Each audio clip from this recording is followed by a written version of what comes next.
이재명 대통령 SNS 관련한 이야기가 주말 내내 아주 뜨거웠습니다. 전 세계적으로 뜨거웠어요. 네. 이야기가 굉장히 또 심오하고 의미가 있거든요. 이 부분부터 먼저 좀 짚고 가도록 하겠습니다. 미국과 이스라엘의 이란 침공으로 전 세계가 지금 고통을 받고 있습니다. 특히나 대한민국은 바로 그냥 직격탄을 맞고 있지 않습니까? 그렇죠. 이재명 대통령은 이스라엘에 대한 비판의 글을 SNS에 올렸습니다. 2024년 이스라엘군이 팔레스타인 시체를 던지는 영상을 올리면서 글을 남겼는데요. 소개해 주시죠.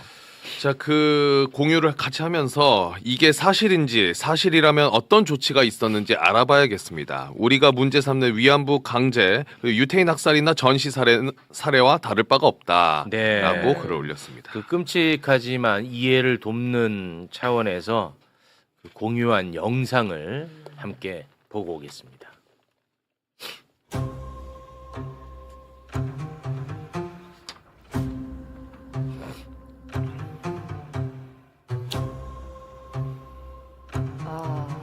이건 좀 보기가 좀 그렇죠. 네. 끔찍해. 네, 이재명 대통령은 이 영상에 대한 구체적 설명과 함께 의견을 또다시 SNS에 올렸습니다. 어떠한 상황에서도 국제인도법은 준수되어야 하며 인간의 존엄성 역시 타협할 수 없는 최우선 가치로 지켜져야 합니다. 영상은 24년 9월 발생한 실제 상황으로 미국 백악관이 매우 충격적이라고 평가했고 존 커비 등 미 당국자가 혐오스럽고 용납할 수 없는 행동이라고까지 언급했던 일입니다. 이에 이스라엘의 관련 조사와 조치도 이루어졌다고 합니다. 어떤 이유에서든 어디에서든 인권은 최후의 보루이며 무엇과도 바꿀 수 없는 가치입니다. 네. 이 글을 올리고 나서 이스라엘 외무부가 네. 이재명 대통령 이름을 거론하면서 반발을 했습니다. 네. 소개 부탁드립니다. 이 대통령이 홀로코스트 추모일을 앞두고 유대인 학살을 경시하는 발언을 했다. 이는 받아들일 수 없고 강력한 규탄을 받아 마땅하다라고 올렸습니다. 누가 번역을 좀 잘못했던 거 아닐까? 이 좀 사실관계에 맞지 않는 글을 올렸어요. 네. 예, 유태인 학살을 경시하는 한 적이 발언을 없죠. 한 적이 한 없습니다. 적은 없습니다. 없습니다. 네, 그 모두가 다 똑같다. 네. 다 같이 고통스럽다. 이런 취지의 이야기였던 그러니까 실수가 거죠. 아니라면 여기서 자기들의 피해의 예외주의가 숨어 있어요. 예외주의가.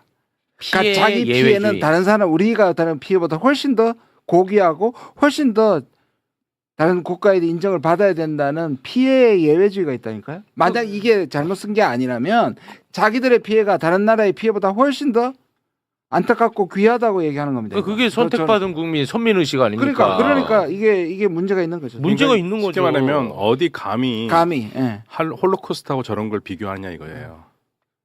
거기에 등급이 있습니까? 그렇게밖에 얘기하는 이해가 안 되죠. 아니 심지어 그 대한민국 역사도 같이 거론을 했거든요. 그렇죠. 그렇습니다. 네, 이재명 대통령은. 예, 맞습니다. 네.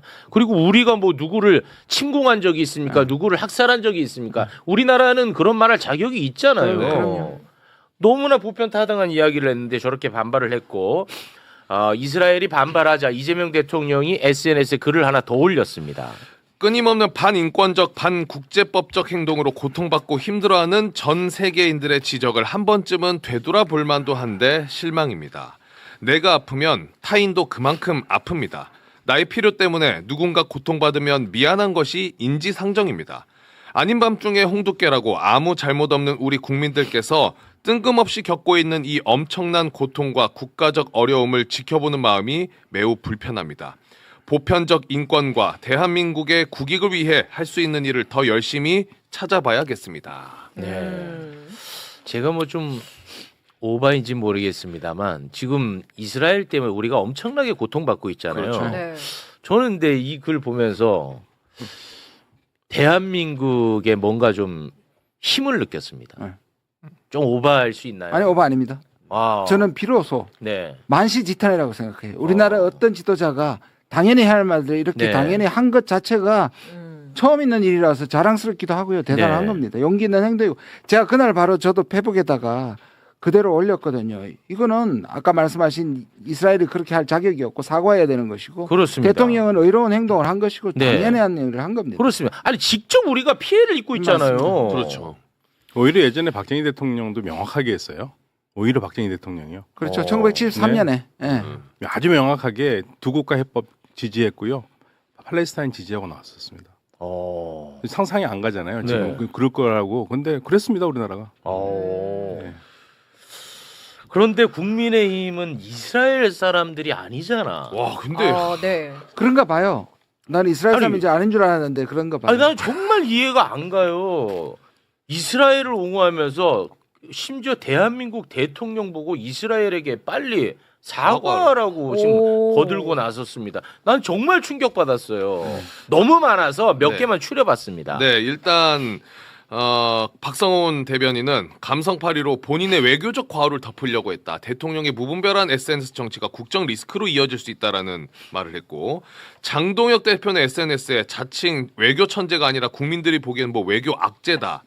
국민들은 당장 음식 포장할 비닐도 없다고 아우성이다. 기름값은 2,000원을 넘었다. 그러니까, 그러니까 한마디 한 거 아니냐? 야, 그래서 한마디 했잖아. 그러니까요. 참 답답하네 저 사람. 그리고 아. 나경원 의원이 SNS에 또 올린 글이 우려했던 대로 이재명 대통령 경솔한 발언이 외교 문제로 비화됐다. 이스라엘 외무부가 공식 계정을 통해 대한민국 대통령 실명을 거론하면서 용납할 수 없고 강력한 규탄을 받아 마땅하다고 공식적으로 항의했다. 이재명 대통령은 자신의 경솔함으로 촉발된 이번 외교적 마찰에 대해 이스라엘 정부와 국민 그리고 우리 국민 앞에 즉각 사과하라는 얘기를 또 올려놨어요. 이분이 일본 국적에서 언제 또 이스라엘 아 진짜 이거 너무 심해. 와, 너무 심해 진짜. 무슨 왜? 아니 이거 진짜 그 이스라엘 때문에 우리가 피해 보고 있는 건 알고 있네. 그러니까. 그러면 그게 공격의 방향이 어디로 가야 되냐? 사실은 야당이 좀 나서서 해주면은 맞습니다. 정부 여당이 조금 부담을 덜 느끼죠. 네. 그러니까요. 진짜 이해하기가 어렵습니다. 예. 여기에 대해서 이재명 대통령이 글을 올렸다고 표현하진 않았지만 아무리 봐도 여기에 대한 의견인 것처럼 보입니다. 제 네. 느낌에는. 그 글도 소개해 주시죠. 사욕을 위해 국익을 훼손하는 자들을 매국노라 부른다.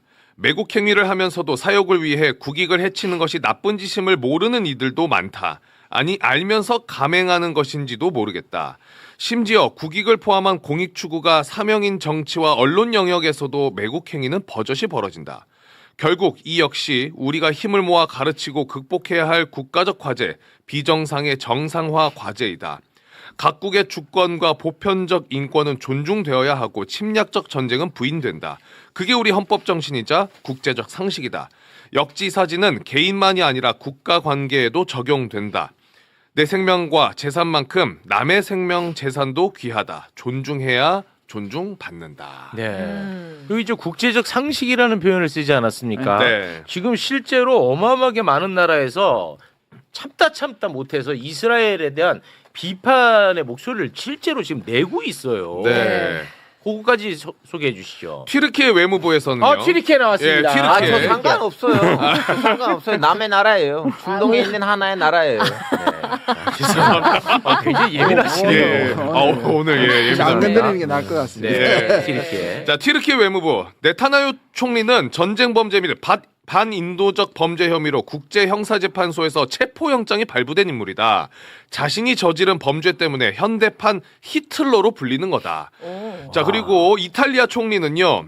이미 너무 많은 사망자와 용납할 수 없는 피난민을 발생시켰다. 공격을 즉각 멈춰라 라고 메시지를 냈고요. 스페인 총리는 이스라엘과의 EU 협력 협정을 즉각 중단해야 된다라고 예. 메시지를 냈습니다. 그렇습니다.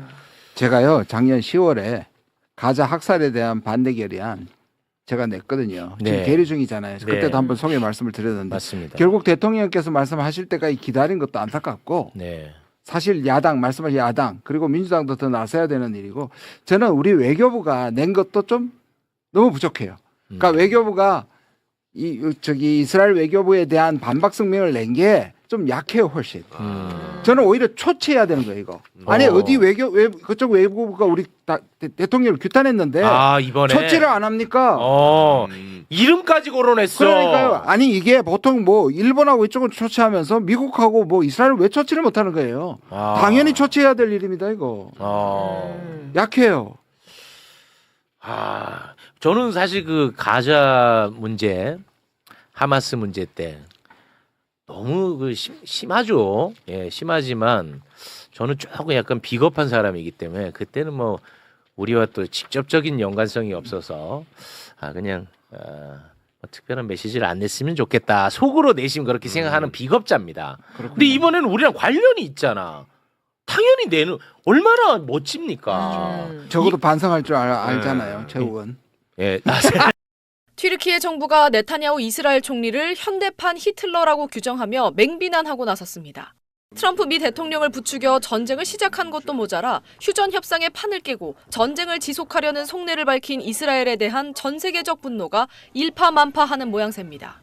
튀르키예 외무부는 현지 시간 그제 성명을 내고 네타냐후 총리는 전쟁 범죄 및 반인도적 범죄 혐의로 국제형사재판소에서 체포영장이 발부된 인물이라면서 자신이 저지른 범죄 때문에 현대판 히틀러로 불리는 것이라고 직격했습니다. 특히 이란과의 휴전 협정 상황에서도 레바논에 대한 공습을 멈추지 않은 데 대해 네타냐후의 목표는 진행 중인 평화 협상을 무산시키고 팽창주의 정책을 지속하는 것이라고 주장했습니다. 그러면서 네타냐후가 자국에서 부패 혐의로 재판을 받고 있다는 점을 거론하며 감옥에 가지 않으려고 전쟁을 계속하려 한다고 비판했습니다. 유대인 홀로코스트의 주범 히틀러와 뭐가 다르냐는 비난을 받은 네타냐후 총리는 경로를 고스란히 드러냈습니다. 네타냐후 총리는 이스라엘은 이란의 테러 정권과 그 대리 세력에 맞서 계속 싸울 것이라면서 이는 이란을 지원하고 심지어 쿠르드족 시민들을 학살하는 에르도안과는 정반대되는 행보라고 맞받아쳤습니다. 하지만 이란 공격의 정당성을 강조하는 이스라엘의 의도와 달리 국제사회에서 이스라엘의 입지는 갈수록 좁아지는 상황입니다. 이스라엘 외교부가 반발에 나선 가운데 이 대통령의 의도를 분석한 이스라엘 현지 매체의 보도가 나왔습니다. 이스라엘 유력 매체 예루살렘 포스트는 현지 시간 12일 전문가 분석을 인용해 이 대통령의 발언 목적이 이스라엘 자체보다는 이란을 염두에 두고 있다고 보도했습니다. 코비 바르다 유대인 정책연구소 선임연구원은 한국이 원유 대부분을 중동에 의존하고 있는 만큼 호르무즈 해협의 항행 불안은 한국 경제에 실질적인 위협이 된다고 분석했습니다.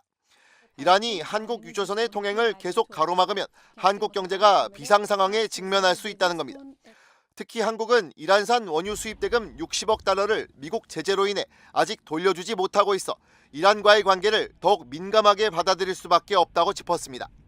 이런 상황에서 최근 국제사회에서 입지가 좁아지고 있는 이스라엘에 대한 비판은 직접적인 대가를 치르지 않고도 강한 목소리를 낼 수 있는 부담이 덜한 이슈가 됐다는 분석입니다. 예루살렘 포스트는 이 대통령의 발언이 국내 대중에게 현재 상황을 설명하는 한편 국제 무대에서 도덕적 선명성과 리더십을 보여주려는 다목적 포석일 것이라며 이스라엘은 이러한 전략적 계산 속에서 하나의 도구로 이용됐다고 평가했습니다. 이재명 대통령이 어제 SNS를 통해 이스라엘군이 팔레스타인 어린이를 고문하고 지붕 위에서 떨어뜨렸다고 주장한 영상을 공유했습니다. 그러면서 유대인 학살이나 전시 살해는 다를 바가 없다고 비판했습니다. 이후 추가로 글을 올린 이 대통령은 2024년 9월에 발생한 실제 상황이라며 미국 백악관도 매우 충격적이라고 평가했다고 적었습니다. 인권은 최후의 보루이며 무엇과도 바꿀 수 없는 가치란 점도 강조했습니다. 그러자 이스라엘 외교부가 즉각 반발했습니다. 이 대통령이 홀로코스트 추모일을 앞두고 유대인 학살을 경시하는 발언을 했다. 받아들일 수 없고 강력한 규탄을 받아 마땅하다고 주장했습니다. 이 대통령도 다시 대응에 나섰습니다. 오늘 아침 SNS를 통해 반인권적, 반국제법적 행동으로 고통받고 힘들어하는 세계인들의 지적을 되돌아볼 만도 한데 실망이라며 내가 아프면 타인도 그만큼 아프다고 적었습니다. 외교부도 특정 사안에 대한 의견이 아닌 보편적 인권에 대한 신념을 표명한 글의 의도를 잘못 이해하고 이를 반박한 것이라며 이스라엘에 유감을 표했습니다. 논란이 확산하자 야당은 민감한 중동 상황에 이스라엘과 외교적 충돌이 국익에 도움이 되지 않는다고 비판했습니다. 청와대는 인권 문제를 지적한 것이라고 선을 그었습니다. 이재명 대통령이 이스라엘의 반인권적 만행을 향해 준엄한 꾸짖음을 던졌습니다. 인류의 보편적 가치를 지키겠다는 대한민국 수장의 당당한 주권 외교, 정말 가슴 뭉클하지 않습니까? 그런데 말입니다. 이 상황에서 도리어 이스라엘 편을 들며 우리 대통령더러 사과하라고 구걸하는 사람들이 있습니다. 이재명 정부의 당당한 발걸음이 멈추지 않도록 우리가 든든한 방파제가 되어야 합니다. 우리가 들었던 촛불은 이런 당당한 나라를 만들기 위함이었습니다. 오늘 이 사이다 외교와 비겁한 정치인들에 대한 일침에 공감하신다면 구독, 좋아요 한 번씩 눌러주세요.